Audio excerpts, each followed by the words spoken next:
Bonsoir à tous, voici les principales informations de ce mercredi 3 mars 2021. Les services de sécurité ont déjoué un attentat terroriste à Alger, et ce suite au démantèlement d'un réseau de soutien à un groupe terroriste qui sévit sur les hauteurs de Tipaza. C'est ce qu'annonce le ministère de la Défense nationale dans un communiqué rendu public cet après-midi.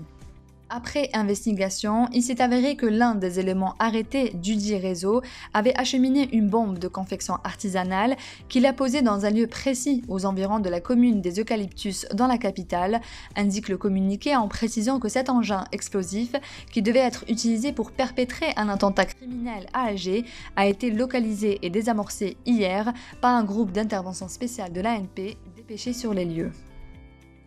Dans un communiqué rendu public ce matin, l'ambassade de France à Alger a tenu à démentir ce qu'elle qualifie de fausses informations sur les réseaux sociaux concernant des propos prêtés au président de la République française, à savoir un prétendu engagement de l'Algérie à prendre part à une intervention militaire dans le cadre du groupe G5 Sahel lors de la conférence des chefs d'État des pays membres du G5 Sahel. Le président de la République s'est félicité du réengagement politique de l'Algérie suite à la tenue de la réunion du comité de suivi de l'accord d'Alger à Kidal le 11 février, réunion à laquelle Jean-Yves Le Drian, ministre de l'Europe et des Affaires étrangères, a participé, ajoute le communiqué. Le président Abdelmadjid Tebboune reprend avec les audiences qu'il accorde aux chefs de partis politiques. Aujourd'hui, mercredi, il a reçu en effet 3 chefs de parti, à savoir Tahar Ben Aibesh, El Fajr El Jadid, Lamine Osmani, La Voix du Peuple et Jamal Ben Abdeslam, Front de l'Algérie Nouvelle. Pour rappel, Tebboune avait déjà eu à recevoir 6 autres partis courant février dernier. Le président du parti Jil Jadid évoque une alliance objective entre les résidus de la bande et des extrémistes qu'il n'a pas nommément cités.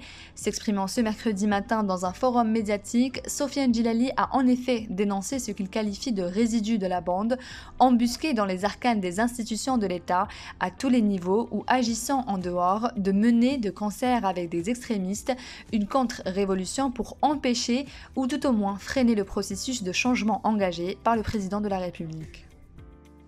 L'Institut Pasteur d'Algérie rassure sur ses capacités à dépister le nouveau variant, même s'il est le seul à pouvoir effectuer le séquençage. Ses responsables assurent que les réactifs dont il dispose sont suffisants pour effectuer les analyses nécessaires au dépistage des variants et que la technologie est maîtrisée. Jusqu'à aujourd'hui, les 5 cas suspects du variant britannique sont toujours en cours d'analyse. Il s'agit de cas localisés au niveau de la capitale, certains d'entre eux sont des cas contacts des 2 cas confirmés, alors que d'autres n'ont aucun lien avec eux.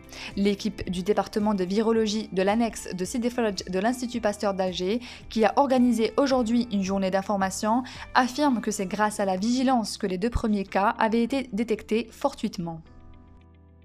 Des vents forts souffleront aujourd'hui et demain sur plusieurs wilayas du sud du pays, parfois en rafale avec des soulèvements de sable locaux, indique mercredi un bulletin météorologique spécial émis par le Centre national des prévisions météorologiques.